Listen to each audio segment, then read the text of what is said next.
Muy buenas a todos chicos, bienvenidos a un nuevo vídeo y hoy vamos a tratar una de las historias más épicas y más milagrosas, por así decirlo, del mundo del fútbol. Esta historia la protagonizó el Nottingham Forest, un equipo que actualmente está en la segunda división inglesa, en la temporada 1979-1980.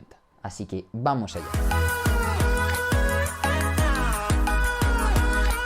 Para empezar, vamos a hablar un poco de la historia del Nottingham Forest, un club que fue fundado en 1865 y, como he dicho anteriormente, ahora está en la segunda división inglesa, la FL Championship. Toda esta historia del Nottingham Forest comienza realmente en la temporada 1976-1977, con la llegada como entrenador de Brian Clough, considerado uno de los mejores entrenadores de la historia. Brian Clough venía de haber ascendido al Derby County a primera división y de haber ganado la liga justo el año después, algo similar a lo que hizo el Leicester City con Ranieri. Adentrándonos un poco más en la figura de este hombre, de Brian Clough, nos damos cuenta de que era un hombre muy arrogante y muy prepotente. Al mismo tiempo tenía mucha confianza en sí mismo y era muy bueno gestionando los vestuarios. Su visión del fútbol, según dicen exjugadores del Nottingham Forest, era muy simple. Dijo frases como estas: si tienes el balón y hay un compañero solo, pásasela.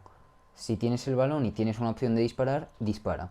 En esto se basaba su planteamiento, obviamente era mucho más allá, pero estas son algunas de las frases que él utilizaba. Junto a él estaba su segundo entrenador, Peter Taylor, que le ha acompañado durante toda la vida y se ha mostrado determinante para los equipos de Brian Clough. Esto se ve en que cuando Brian Clough llegó al Nottingham Forest, llegó sin Peter Taylor y estuvo una temporada de malos resultados, una primera fase justo de esa temporada, de la 76-77, hasta que llegó Peter Taylor y los resultados del equipo comenzaron a mejorar. Y bien, en esa primera temporada que están en el Nottingham Forest, en segunda división, consiguen el ascenso y llegan a la First Division de aquella época, lo que ahora sería la Premier League. El siguiente año, en la temporada 77-78, consiguen ganar la liga justo tras haber ascendido, arrebatándole el título a un Liverpool que en esa época estaba intratable. Además, consiguieron un doblete, ganándole la Copa de la Liga al Liverpool también en el replay. Y ahora sí,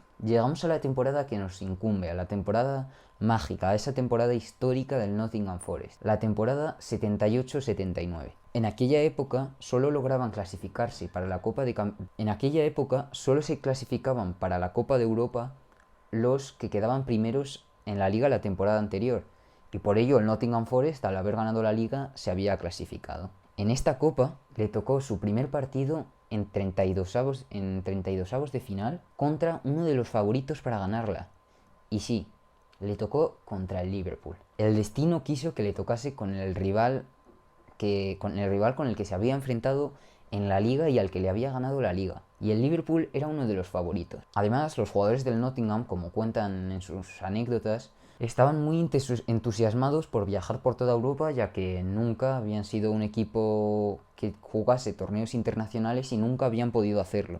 Entonces estaban muy emocionados y que les tocase el Liverpool fue una gran decepción para ellos, ya que no podían viajar. Y bueno, ya en esa primera ronda todo el mundo daba como favorito al Liverpool y veía como el más probable eliminado al Nottingham Forest. Pero el Nottingham Forest va allí, va a Anfield y consigue una victoria por 0-2 en la ida, que consiguieron mantener en un férreo empate a 0 en el campo del Nottingham Forest.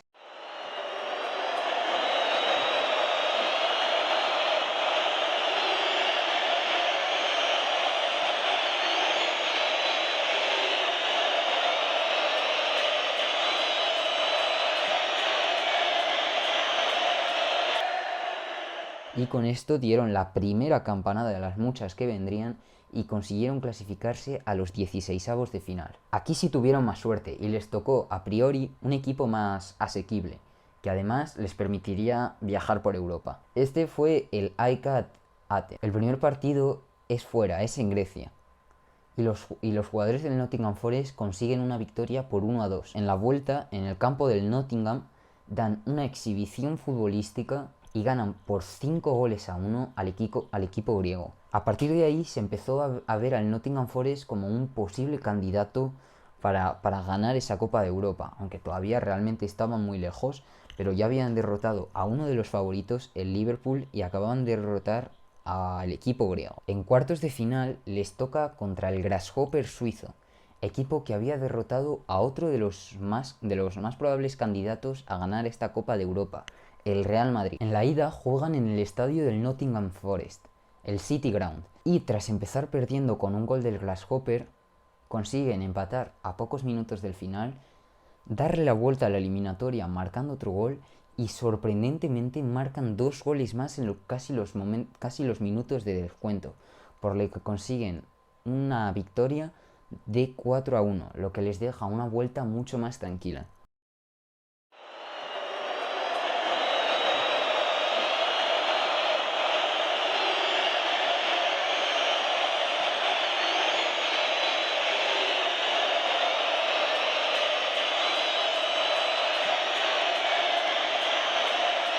Allí, en Suiza, consiguen un empate a 1, con lo que se clasifican para las semifinales. En las semifinales les toca un gran equipo, el Colonia. El Colonia era un equipo que en esa época estaba muy fuerte, tanto en Europa como en Alemania, y que a priori era superior al Nottingham Forest. Los propios jugadores del Nottingham Forest, en entrevistas que dieron después, cuentan que en el primer partido contra el Colonia se sintieron muy sorprendidos por el nivel de juego de este equipo y que se sintieron asustados y que tenían muchas dificultades que tendrían muchas dificultades para conseguir el pase a la final. Sin embargo, en la ida, el equipo alemán se adelantó por 2-0. No solo consiguieron empatar a 2 el partido, sino que consiguieron remontar. En los últimos minutos, un desafortunado error de Peter Shilton, considerado uno de los mejores porteros de aquella época, dio el empate al Colonia. El resultado final fue de 3-3. Eso significaba que en la vuelta, en Colonia, los jugadores del Nottingham Forest se verían obligados a ganar el partido o a conseguir un empate por más de 3 goles, lo cual es algo francamente difícil, para clasificarse a la final de la Copa de Europa. En ese partido, Bob Weir consiguió en el minuto 65 un histórico gol para el Nottingham Forest que les clasificaba para su primera final de la Copa de Europa. El Nottingham Forest ya había hecho historia clasificándose por primera vez a la final de la Copa de Europa. Le tocó contra un equipo sueco, el Malmo. En esta final, el equipo favorito era el Nottingham Forest. Fue una final en la que el dominio lo llevó mayoritariamente el Nottingham Forest, en el que tuvo muchas ocasiones y muchos acercamientos a portería, pero en el que le costó mucho marcar el gol. En los últimos compases de la primera parte, en el tiempo de añadido ya, llegó este momento increíble.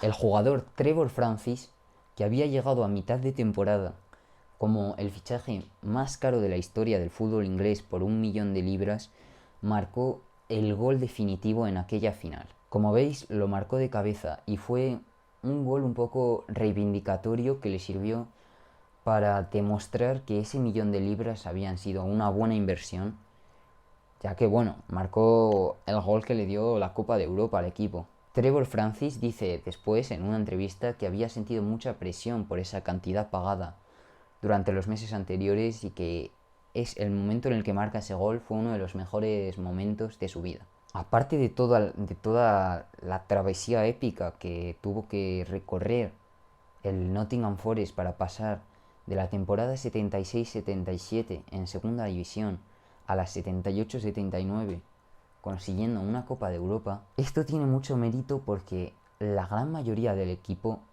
no había cambiado realmente. Había sido el entrenador Brian Clough el que había mejorado a sus jugadores y su rendimiento. Además, Peter Taylor, el que he mencionado anteriormente, que era su segundo entrenador, era un gran ojeador y trajo jugadores que en ese momento no estaban muy valorados, pero que fueron capaces de crecer muchísimo bajo la dirección de Brian Clough. Otra anécdota curiosa fue que en la temporada en segunda división, el Nottingham Forest ficha a Kenny Barnes, un jugador que jugaba de delantero y no tenía un gran nivel, y que a priori no era necesario porque los puestos de delanteros ya estaban cubiertos y por ello la prensa no entendió mucho este movimiento. Sin embargo, la sorpresa fue general cuando en el primer partido de liga Kenny Barnes no jugó de delantero sino que jugó de central. Así es, Brian Clough le convirtió a esa posición de central y durante los próximos años fue uno de los mejores centrales del mundo, consiguiendo ambas Copas de Europa con el Nottingham Forest. Esto habla también de la peculiaridad y particularidad del entrenador inglés Brian Clough. El Nottingham Forest siguió haciendo historia la temporada siguiente, ganándole una final también de Copa de Europa por 1-0 al Hamburgo y consiguiendo 2 Copas de Europa consecutivas. Sin embargo, la historia de triunfos y victorias del Nottingham Forest no duró mucho más tiempo y en 1992 el equipo descendió de nuevo a la segunda división. Tras una muy mala gestión, llegaron a caer en 2005 a la League One, la tercera división inglesa. 3 temporadas después volvieron a conseguir el ascenso a la segunda división, la EFL Championship, donde residen actualmente. Espero que os haya gustado este vídeo, un poco diferente a los que había venido haciendo anteriormente, más de fútbol histórico, de fútbol retro, por así decirlo. Y si es así, agradecería mucho que le dieseis un like, os suscribieseis y activaseis la campanita para estar atentos a los próximos vídeos. Nos vemos.